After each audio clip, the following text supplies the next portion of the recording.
ہے کبھی ایسا وقت آئے اگر کوئی کہے کہ مذہب اسلام چھوڑ دو, اگر کوئی ایسا کہے کہ مصطفیٰ کی شریعت چھوڑ دو, مصطفیٰ کے کلمہ پڑھنا چھوڑ دو, تو بلال کی زندگی دیکھ لینا اور کہہ دینا کہ سناؤ ہم بلال حبشی کے ماننے والے ہیں, جان تو دے سکتے ہیں لیکن مصطفیٰ کی شریعت کا سبحان اللہ سبحان اللہ یا رسول اللہ لبیک لبیک لبیک لبیک یا رسول اللہ لبیک نعرہ تکبیر اللہ اکبر یا رسول اللہ.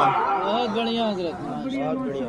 حضرات محترم, اور کچھ لوگ یہ بھی کہتے ہیں کہ اسلام کے ماننے والوں نے ظلم کیا ہے. یہ بھی بات غلط ہے. اسلام کے ماننے والوں نے کبھی ظلم نہیں کیا ہے, بلکہ جن لوگوں نے ظلم کیا ہے انہیں اسلام کے ماننے والوں نے ختم کیا, بے شک سبحان انہیں اللہ. ختم کیا ہے. آپ کو ایک بات بتاؤں, اور جو نوجوان ہیں انہیں یہ بات ضرور پسند آئے گی, ساری دنیا جانتی ہے, ایسی شخصیت کا نام لینے جا رہا ہوں, ساری دنیا جانتی ہے محمد بن قاسم کو. بے شک سبحان اللہ. آپ سنیے گا, ہندوستان کی سرزمین پر جو ہے ایک قافلہ جا رہا تھا حرمین شریفین کی زیارت کے لیے.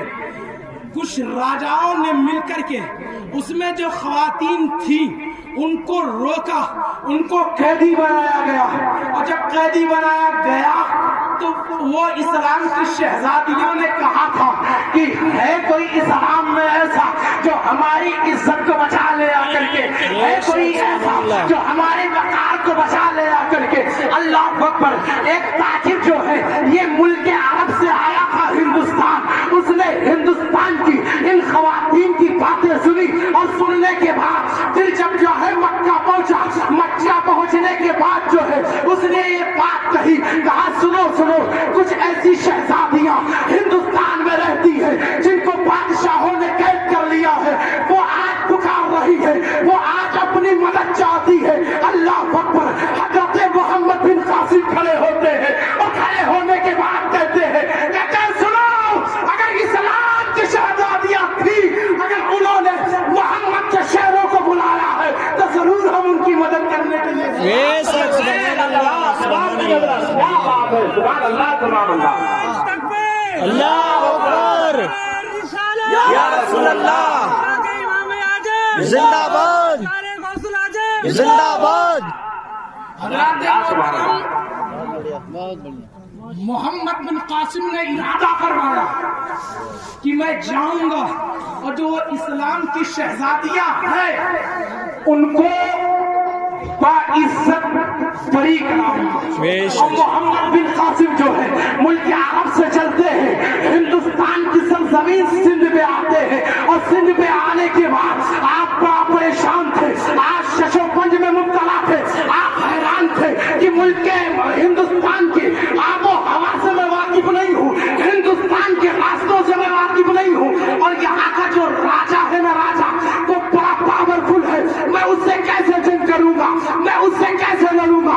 آپ ایک جنگل میں تشریف فرما تھے, وہیں پر تشریف فرما, حیران تھے, پریشان تھے. ایک بزرگ آتے ہیں, آنے کے بعد کہتے ہیں اے محمد بن قاسم سنو سنو, تم پریشان کیوں ہو, تم ششو پنج میں مبتلا کیوں ہو. تو انہوں نے کہا تھا کہ میں ملک عرب سے آیا ہوں یہاں پر جنگ لڑنے کے لیے, لیکن ہندوستان کے حالات سے واقف نہیں ہوں, ہندوستان کی آب و ہوا سے واقف نہیں ہوں, میں جنگ کیسے لڑوں گا, میں کیسے جو ہے اسلام کا جھنڈا ہندوستان میں گاڑ کر کے جاؤں گا. اتنی بات کہی نا تو جو وہ بزرگ آئے تھے انہوں نے کہا تھا, کہا سنو سنو, جس راجا سے تم لڑنے کے لیے آئے ہو, جس راجا سے تم جنگ کرنے کے لیے آئے ہو, وہ جو ہے وہ شہزادیوں کے ساتھ کھلواڑ کرتا ہے, وہ عورتوں کی عزت کو پامال کیا کرتا ہے.